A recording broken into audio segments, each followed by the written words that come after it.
बिहार में इस वक्त वोटर लिस्ट को लेकर जबरदस्त घमासान मचा हुआ है।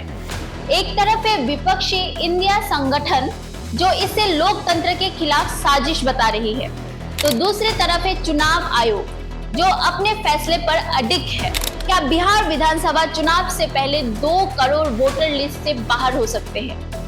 नमस्कार, आप देख रहे हैं न्यूज़ वन नॉर्थ ईस्ट। मैं हूं रेचल सिन्हा। आइए आपको दिखाते हैं हमारी स्पेशल रिपोर्ट। बिहार में मतदाता सूची की पुनरीक्षण के राजनीतिक पारा चढ़ा दिया है। बिहार में इस समय चुनाव आयोग द्वारा चलाया जा रहा है वोटर लिस्ट रिवीजन यानी मतदाता सूची पुनरीक्षण कार्यक्रम सवालों के घेरे में है। सूत्रों के मुताबिक करीब 2 करोड़ नामों को हटाने की तैयारी चल रही है और हटाए जा रहे लोगों में वो लोग भी शामिल है जो बिहार से बाहर नौकरी या मजदूरी के लिए गए हैं। चौंकाने वाली बात ये है कि ये लोग ना तो फर्जी वोटर है और ना ही विदेशी नागरिक। फिर भी चुनाव आयोग की नई गाइडलाइंस के तहत इनसे नागरिकता के प्रमाण मांगे जा रहे हैं, जैसे कि जन्म स्थान के प्रमाण पत्र, निवास प्रमाण पत्र, पासबुक। ये पहली बार है जब भारत में किसी राज्य में इतनी बड़ी संख्या में मतदाताओं से उनकी भारतीयता साबित करने को कहा जा रहा है। इस पूरे मामले में विपक्ष, खासतौर पर इंडिया गठबंधन, चुनाव आयोग के खिलाफ मुखर है। कांग्रेस नेता पवन खेरा ने कहा है कि हम जब चुनाव आयोग से मिलने गए तो ऐसा महसूस हुआ मानो हम गलत पते पर आ गए हो। आयोग का रवैया बिल्कुल राजनीतिक लग रहा था। वो बीजेपी के इशारों पर काम कर रहा है। कांग्रेस के बिहार प्रदेश अध्यक्ष राजेश कुमार ने दावा किया है कि बिहार के करीब 20% वोटर्स को लिस्ट से बाहर करने का फैसला पहले ही हो चुका है। उनका कहना है कि सिर्फ 19 दिनों में ये प्रक्रिया पूरी की जानी है, जो ना पारदर्शी है और ना व्यवहारिक। उन्होंने सवाल उठाया है कि जिन लोगों ने अभी तक बाहर से लौटकर अपना नाम अपडेट नहीं करवाया, उनके नाम स्वतः कैसे हटा दिए जा सकते हैं। आरजेडी नेता तेजस्वी यादव ने भी कहा है कि केवल एक तकनीकी प्रक्रिया नहीं है, बल्कि गरीब, प्रवासी और मजदूर तबके के मताधिकार को खत्म करने की साजिश है। एक और बड़ी बात जो सामने आई है वो है कि चुनाव आयोग के संवाद प्रक्रिया।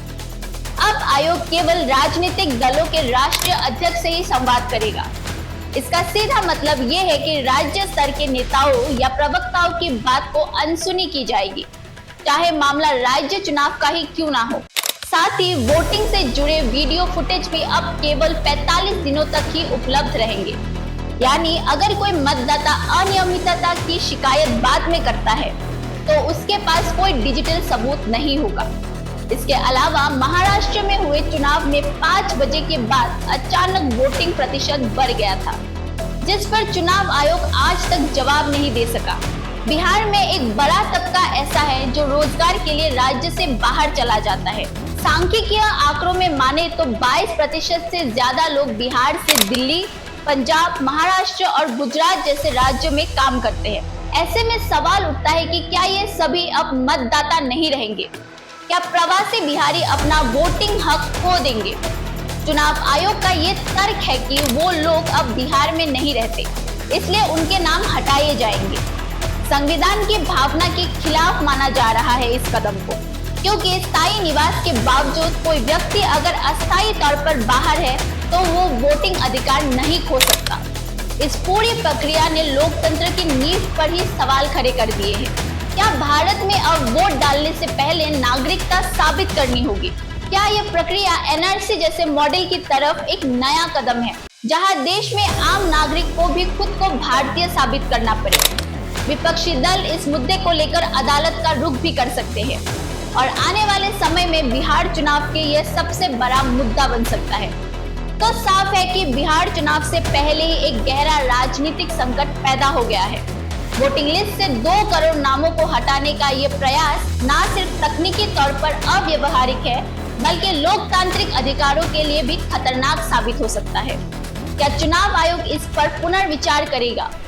क्या विपक्ष की आवाज सुनी जाएगी? और सबसे जरूरी, क्या बिहार के लोग अपने वोटिंग अधिकार की रक्षा कर पाएंगे? इन सभी सवालों का जवाब आने वाले हफ्तों में मिलेगा। Bureau report, news one north east, Guwahati.